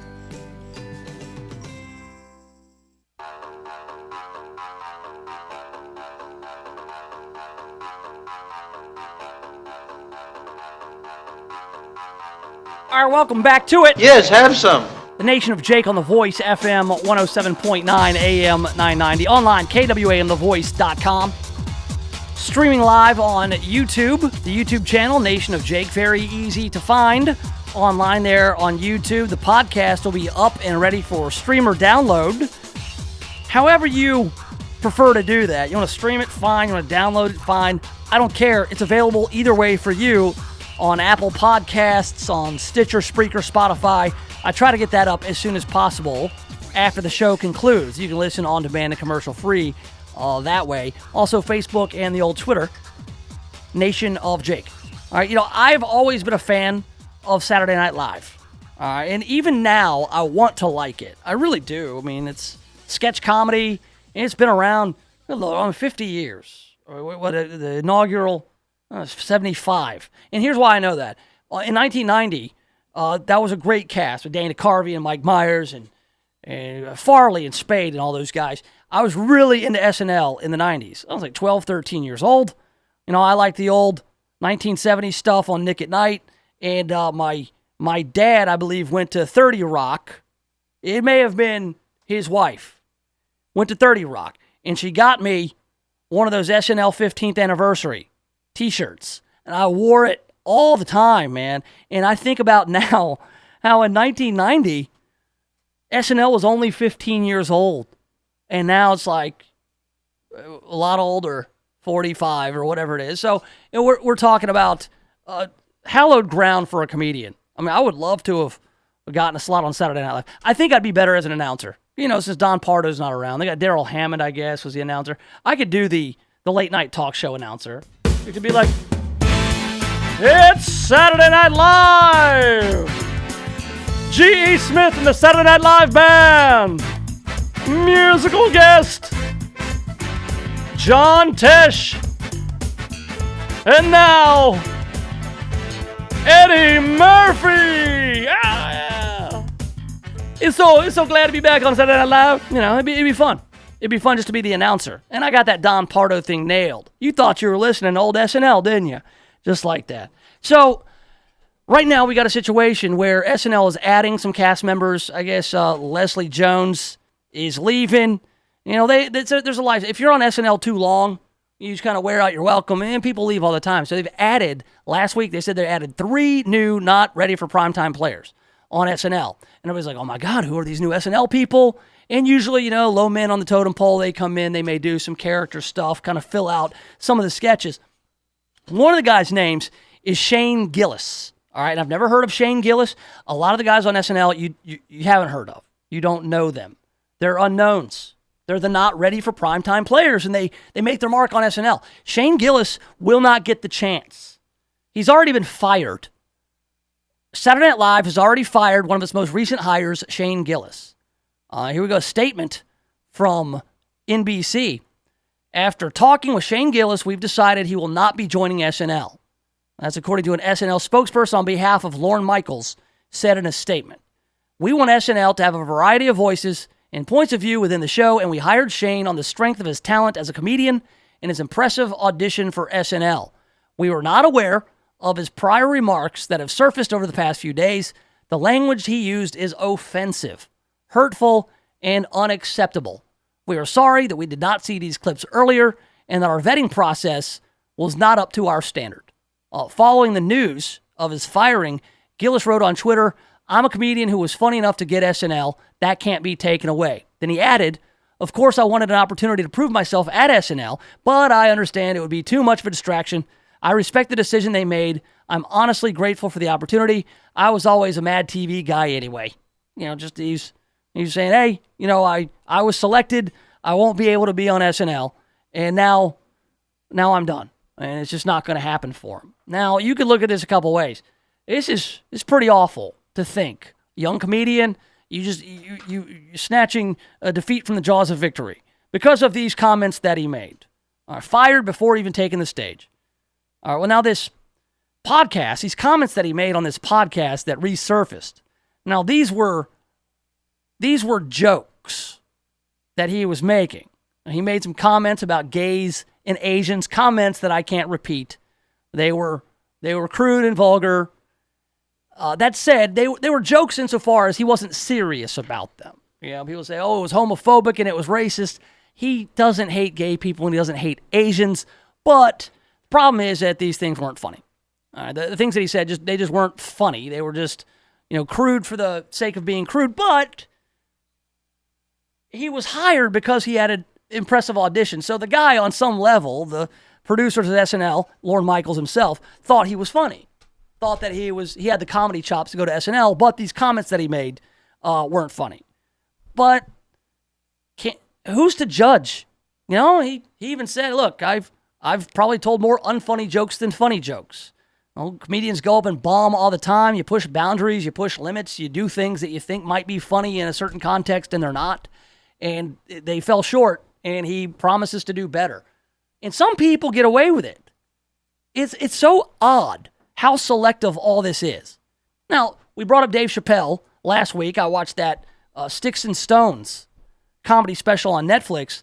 Dave Chappelle makes jokes using a homophobic slur, and he impersonates a Chinese person on that comedy special. But it was funny when he did it. And it was also Dave Chappelle. Dave Chappelle's a known entity. He does not trying out for SNL. So it's kind of an apples to oranges comparison. But I look at some of the stuff that other people have done. Let's talk about some SNL alums. Let's talk about Jimmy Fallon. This guy's done blackface. Jimmy Fallon has done blackface on SNL. And we brought this up when we were talking about Megyn Kelly and her comments about blackface. That Jimmy Fallon, who is The Late Show on NBC, he's Mr. Late Night now. He's at Johnny Carson's desk. He did blackface, not like some podcast where he, talked about doing blackface. He wasn't on some independent YouTube show where he did blackface or Comedy Central. He was on NBC doing blackface under the direction of Lorne Michaels on SNL. And he's Mr. Late Night. There were plenty of racially charged or what would be considered now racist skits on Saturday Night Live. Remember when John Belushi used to dress up as a samurai guy? He was a samurai tailor, the samurai chef or baker or whatever it was. That was pretty much the joke, was John Belushi dressed up as an Asian guy, a samurai, cutting things in half and kind of being a brute, if you recall that. There's another guy, not SNL related. Jimmy Kimmel's done blackface. Jimmy Kimmel is still a late night talk show host. They didn't feel like they had to fire him over it. Doing blackface is way worse than saying some unfunny jokes on a podcast. But now here's what's cool is that lemons out of lemonade situation. Shane Gillis is getting a lot of ink. So there'll be some people who are curious now. Okay, what is Shane Gillis all about? Let's maybe give him the benefit of the doubt and say this guy's not a racist homophobe. Maybe he made some bad decisions on a podcast, but maybe he'll get a shot in another venue. There's at least one major player who's got his back, and that would be one of my favorite guys, Norm Macdonald. Yeah, the great Norm Macdonald. I love Norm. Norm is a pioneer in comedy. When he heard about the decision to fire Shane Gillis, Norm Macdonald got on Twitter, expressed his outrage at the decision with a tweet that he has now pinned at the top of his Twitter account. Of course, this means war, Macdonald wrote on Twitter, captioning a report on Gillis's firing. The post is now Macdonald's pinned tweet. Macdonald also reached out to Shane Gillis. Hey, Shane, I'm so sorry. I can't even imagine how you must feel. The work it takes to get that show and have it snatched away by some guy who does spoken bird poetry, referring to Seth Simons, the journalist who posted past offensive jokes from Gillis that sparked the outrage campaign. He wrote, "Unacceptable," wrote Macdonald. "Please DM me, pal, when you have a moment. I'm so sorry." So that has to be some sort of consolation. I mean, you've got Norm Macdonald, one of the best to ever do it. I mean, Norm Macdonald got fired from SNL. And then there's all this whole, what do they call it? Punching down. Oh my God. This is when people don't know that they are the ones being racist. Really. It's truly awful to think about. You've got this idea of punching down. Like a white male like Shane Gillis, this comedian, making jokes about Asians or about gay people is somehow punching down. Think about what that implies. Like, if you view that as punching down, then that means that you view Asian people or gay people as lesser, right? I mean, a guy like Dave Chappelle, for instance. Dave Chappelle does a lot of jokes about transgender people. He's done jokes about Asians. He does jokes about everybody. But it's okay because Dave Chappelle is black. Is he punching up when he does it because he's black? Like, just the whole idea of there being this social ladder and nobody, if you're above somebody else, you can't punch down at them. It's gross. It really is. But that's like the new nomenclature now. Oh, cancel culture. Oh, he was punching down, so now he's canceled. It's like, what is this? What is this new world order we're in with regards to? I mean, you're going to go and dig up everything bad anybody ever did. It's funny because it's kind of related to the whole Tammy Sawyer thing. She's running for mayor. She's putting it out there. And she's somebody who is supposed to be a fierce defender for, LGBTQ Memphis. And then was she punching down in the tweets? Or are we being unfair to her because we're going back in her past and pulling out her? Well, you have to be accountable, sure. But listen, I don't think that Tammy Sawyer should be disallowed to run for mayor. She can run for mayor. She's going to have to deal with the consequences. I don't think that she should be fired for it, or so to speak. Well, just like Shane Gillis. It's like, okay, how many good jokes did he do? I mean, did he ever punch up? if that's it? And people want to say, oh yeah, he's just dealing with the consequences of his actions. It's like, okay, he made some bad jokes. He didn't hurt anybody. He didn't kill anybody. He didn't rape anybody. He didn't put his ween in somebody's hand like Brett Kavanaugh was alleged to have done. This guy told some bad jokes. And so the outrage mob goes after him. And then before he can even make it right or make amends or live out his dream, no. And they'll view it as a victory. They're like, yeah, Shane Gillis got fired. Like, what? It's so strange. Coming up, we've got a leisurely look at the headlines and the news crews. We'll do it next right here in the Nation of Jake. The Voice, KWAM, FM 107.9 and AM 990. CBS News update. The U.S. now has determined that drones and cruise missiles used in Saturday's attack on a Saudi oil facility originated in southern Iran. Correspondent David Martin. The question here, which has not been answered, is did the U.S. get a warning when these missiles were launched? Because when they're launched, they set off a huge plume of fuel, and that is usually picked up by infrared satellites that orbit the Earth, and their whole job is to detect missile launches anywhere in the world. And the other big question, what, if anything, to do about it? Iran has denied being behind the attack. President Trump has said he wants definitive proof if he's to consider retaliatory action. Meantime, Saudi Arabia says it's back up to 70% of its pre-attack production levels of oil and expects to be at full production within 2 weeks. Oil prices are dropping again. CBS News update. I'm Jim Shanlevy. Hi, this is Jim Shoemaker. Join me next Wednesday at 8 a.m. and again on Saturday at 9 a.m. with my special guests, where we talk about everything financial. If you have questions for Talk Money, email them to talkmoney@shoemakerfinancial.com. That's Wednesday morning, and again on Saturday at 9 a.m. on Talk Money, The Voice, KWAM 990 and FM 107.9. Helping you make the most of your money. KWAM The Voice invites you to the Mississippi Senior Expo and Health Fair Thursday, September 19th from 9 a.m. until 2 p.m. at Brown Missionary Baptist Church in South Haven. This year it's bigger than ever, so don't miss it. Free health exams, flu shots, healthy living demos by Silver Sneakers, and valuable information on senior living, plus plenty of food trucks for lunch. The Mississippi Senior Expo, September 19th at Brown Missionary Baptist Church, presented by the DeSoto Times, The Best Times, and KWAM The Voice. Enjoy award-winning musicians at the Bartlett Performing Arts Center. Los Lobos, Hotel California, Rodney Crowell, Sean Mullins, Angelina Ingersoll sings Judy Garland, Gaelic Storm, Angelina Ballerina, Smoke on the Mountain Homecoming, and Mark Cohn singing Walking in Memphis.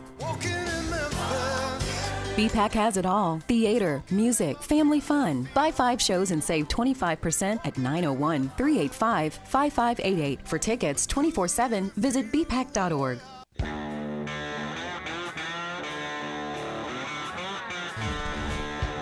All right, welcome back. Yes, have some. The Nation of Jake on The Voice, FM 107.9, AM 990, online, KWAMTheVoice.com. All right, what do we have here? Plenty of headlines. This is the non-violence week in Memphis. That part of it, it's not going good. A whole lot of violence happening. We outlined that at the top of the show. We will try to be a little less violent here. We like to take a leisurely look at the headlines, and we don't like to be violent look at the headlines. We do it on the news cruise. It's brought to you by our friends at Just Windows Home Services. News. Exciting and new. Come aboard. We're expecting you. The news cruise. Full of exciting news. The news cruise. So relax and kick off your shoes.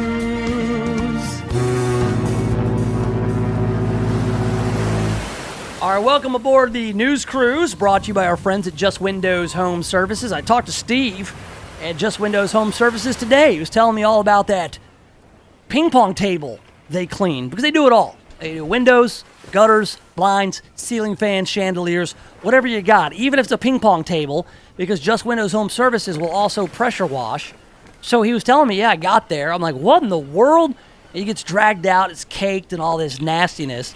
And then once he got the pressure washer on it, it started just to sparkle green. It's just like an Olympic-sized, real-deal ping pong table from the 70s. And it looked great. You can actually check them out on Instagram, Just Windows Memphis. They're on the Instagram. If you got something like that you need clean, something old that's caked on, muck and nastiness, they can do it for you. All you got to do is give them a call at 751-3934. That's 751-3934 for Just Windows Home Services. They're online at justwindowsmemphis.com. Get 20% off when you tell them the Nation of Jake sent you. Again, that number is 751-3934. All right, on the news cruise today, I guess Shelby County Sheriff's Office deputies were busy today. They were conducting a new ground search near the home of missing mother Tequila Hayes. Investigators didn't reveal what prompted them to return to that area to search, but the efforts began this morning at 7, and more than 60 deputies were sent out looking for clues because I guess she went missing. Her family has not heard from her since May. And so she's still not been found. So they were in the area just looking everywhere. They weren't looking for anything in particular. They concluded their search at 1. They did not find any new clues. That's crazy. Her family hadn't heard from her since the end of May. She was reported missing August 9th, which is, there's got to be something up. This is obviously somebody who either doesn't want to be found or I fear the worst may have happened. That's well. It's all, you've got experience with this, Earl, having served with the Shelby County Sheriff's Office. Yeah, you're not going to see 50 deputies out there shoulder to shoulder walking through grassy and wooded areas unless they got some kind of information that she's there someplace. Whether or not they find her or whether or not their information was good, but I promise you, they don't go out and just say, let's take a look unless there's a reason for it. There may have been some sort of tip called and if you in. look at the details, I mean, she didn't show up at work. Everybody loved her at work. She was a good worker. She didn't show up to pick up her son after school. His birthday, she missed that. Moms don't do that. No, this is it's a pretty awful story, and you can't help but think that you're looking more like a recovery kind of situation, and it's a shame. But they've been out all day. All the news outlets have been monitoring that situation. This is odd. I know that the Memphis City Council is scheduled to meet today. We'll probably talk to Frank Colvett Jr. tomorrow. One of the tasks at hand for the City Council, they will consider an ordinance to allow police to ticket drivers for not following Tennessee's new hands-free law. They're going to, I guess, debate whether or not the MPD can enforce a state law. Like, why is this even like a big issue? Like, why is this up for debate? Don't you have to enforce state laws? I think that it follows that, hey, people distracted driving, it should be discouraged. And if it's a law in the state, it just seems like why they're already doing this in Germantown and in Collierville. Why haven't they been able to do this here in Memphis? It's been restricted because there must be a city ordinance in order for them to. I guess it just seems like they could do it. Well, they have to pass the ordinance before the MPD can enforce a state law. It just seems inefficient. You would think that state law would supersede right. local law. Yeah. They have to have this ordinance that mirrors the state law in the city of Memphis. I guess just the way that it's set up. If they are to enforce a state law, they have to have an ordinance that, I guess, reinforces the state law. That seems kind of goofy. Should be a very short debate, I would think. You're talking about the city councilor, right? Yeah. Well, I'm sure there's, yeah. All right, so we've got more on the Antonio Brown situation. Antonio Brown, the wide receiver for the New England Patriots now, he has been accused of rape by a Memphis woman, Brittany Taylor. Brittany Taylor visited the NFL and discussed the allegations. She was there for 10 hours discussing these allegations with the National Football League, but the league and the source here declined to provide details of what they discussed. It's not clear where the meeting took place. It seems like it was pretty thorough. I mean, meeting about anything for 10 hours. Good Lord. And since then, you've had a lot of other shady behavior that has been revealed and documented about Antonio Brown. Everything from this guy, he ripped a guy off when he bought a 220-gallon fish tank, filled it with piranhas, and let all the piranhas die. He had a doctor, I guess, measure his BMI and proceeded to fart in the doctor's face excessively. These are all things that really happen. This is Antonio Brown. Yeah. You know what I heard about the watch today? Oh, what happened with the watch? You know, the $2 million watch? What? He wore it out on the playing field.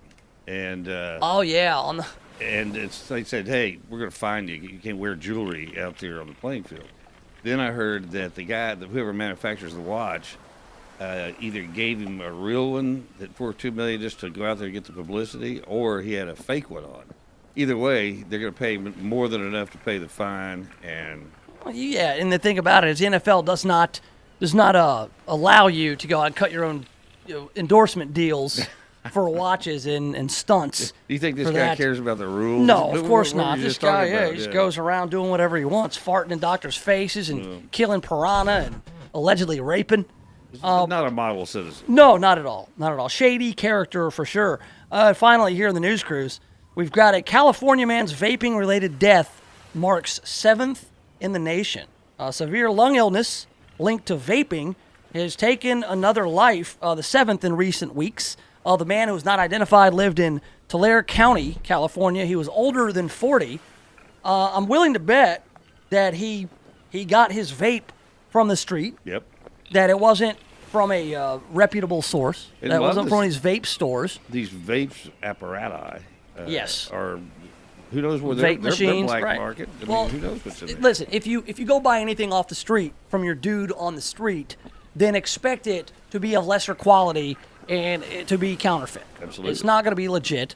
There are plenty of vape stores. They're popping up everywhere. There's one in Midtown and Germantown, everywhere. You can go to these reputable businesses, people who have a stake in it. They don't want you to get sick.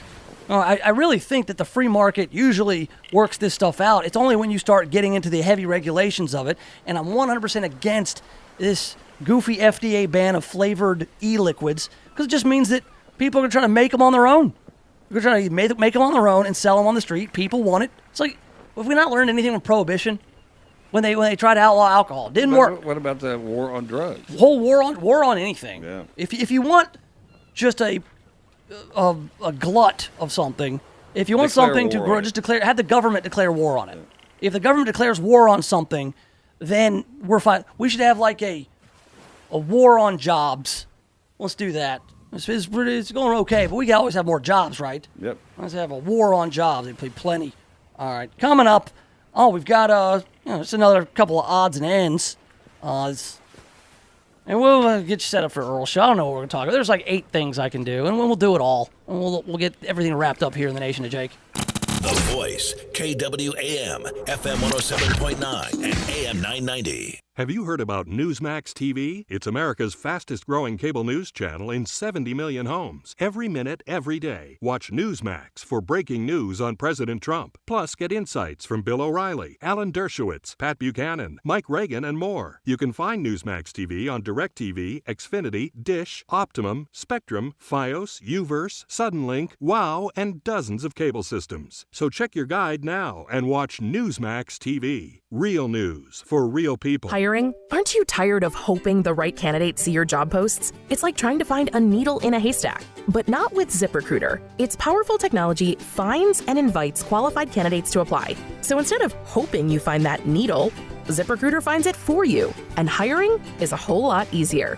4 out of 5 employers who post a job on ZipRecruiter get a quality candidate through the site within the first day. Try ZipRecruiter now for free by going to ZipRecruiter.com/free. That's ZipRecruiter.com/free. You and your friends and associates are invited to attend the Mississippi Senior Expo and Health Fair, Thursday, September 19th from 9 a.m. until 2 p.m. at the Brown Missionary Baptist Church, located at 7200 Swinia Road in South Haven, Mississippi. There will be health exams, flu shots, entertainment, and this year, there'll be food trucks on site to allow you to enjoy lunch while you're there, and a demonstration on healthy living by the Silver Sneakers. The Mississippi Senior Expo and Health Fair is promoted by the DeSoto Times and the Best Times. Mark your calendar for September 19th. You'll be glad you did. If you're thinking about buying or selling a home, stop. Don't do anything until you talk to my man, James Underwood. James Underwood has been helping people like you navigate the Mid-South real estate market for more than a decade. So whether you're looking to buy your first home or you want to upgrade to your forever home, James Underwood can help make it happen. No gimmicks, no guarantees, just a rock-solid guy that I've known for 25 years. So now, if you're looking to buy or sell a home, hit up James Underwood with CryLike. JamesUnderwood.crylike.com. That's JamesUnderwood.crylike.com.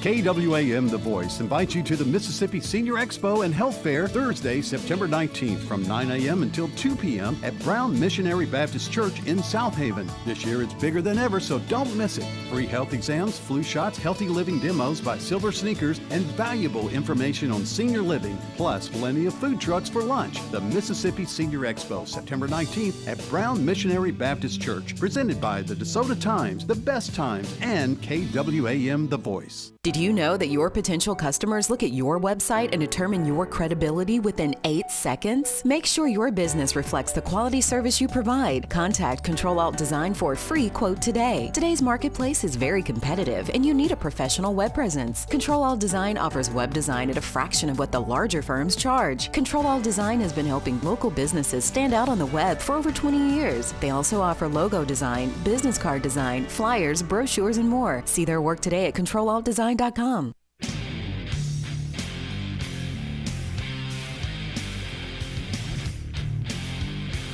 All right, in just about 10 minutes. Yes, have some. The Earl Farrell for Memphis show is coming up on the great KWAM The Voice, FM 107.9 and AM 990. For now, you still got the Nation of Jake for a few minutes more.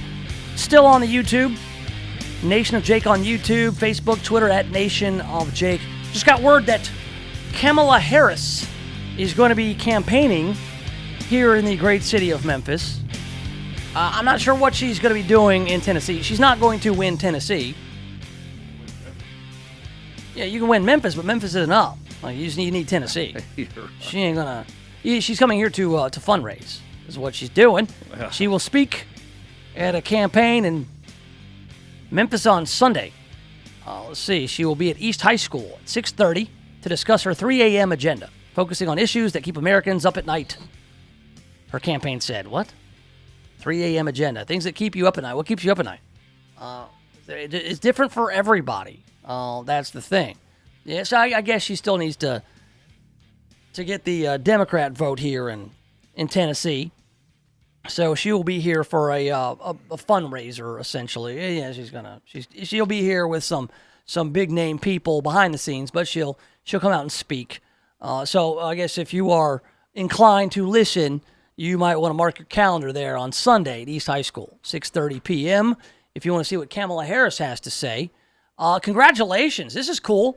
Out of Nashville, a bodybuilder from Tennessee is Mr. Olympia 2019. Congratulations to Brandon Curry, 36 years old. He has the title of Mr. Olympia, and also he gets $400,000. That's pretty good. That's pretty good. Yeah, being Mr. Olympia, you buy a lot of protein with that. You need it. You need it. You know, I was watching this diet fiction documentary last night, which is pretty much like vegan propaganda. It said everything you have to eat is growing out of the ground. You don't eat meat, plant only, vegan only. What if you're Brandon Curry? What if you're a bodybuilder? You gotta have more. You gotta have more. Because all that fibrous stuff, you have to like have protein. beans. Well, you have to have protein. It can't be plant-based protein. All that plant stuff will fill you up before you can get enough nutrients and protein. Yep. I mean, this guy needs to be out eating raw red meat. This guy's massive. Check it out. He weighed about 217 pounds at the Mr. Olympia, and he also in the off season when he bulks up, he weighs 265 pounds. He's 5'8". Hey, I was right at 245 at one time. Yeah, but you're like 6'3". This guy's 5'8". This guy's shorter than me, and he weighs 265 in the offseason. Bowling ball. This guy's a former high school and Middle Tennessee State football player. He won the Arnold Classic last year, and now he's Mr. Olympia. But you know that's huge, man. You know what happens if you get that bulked up, and then at some point you're going to want to lose it. You get small. But what happens is you got all this skin hanging around. Nah, that's not true. If you lose it the right way, it's fine. The elasticity it goes back to normal better than you think. You seen like big old like linemen, like Jeff Saturday. Remember Jeff Saturday played for the Colts? Mm-hmm. He's skinny now. But he started losing all that when he was still in his 30s, when he had elasticity to his skin. That's right. Well, this guy's 36. Yeah, well, so, but on a lot of these older dudes, you're right. That's why I got to stay bulked up. I lose mine now, I'm going to have a lot of skin hanging around. Well, exactly. You got to bulk it up. Don't bulk down. Okay. Don't punch down either. That's like Ric Flair with his shirt off. That's no fun anymore. All right. Earl's up next. I'm back tomorrow at 1. So long, and thanks for all the fish. KWAM, your news and information station with CBS News updates every hour on the hour. KWAM Memphis.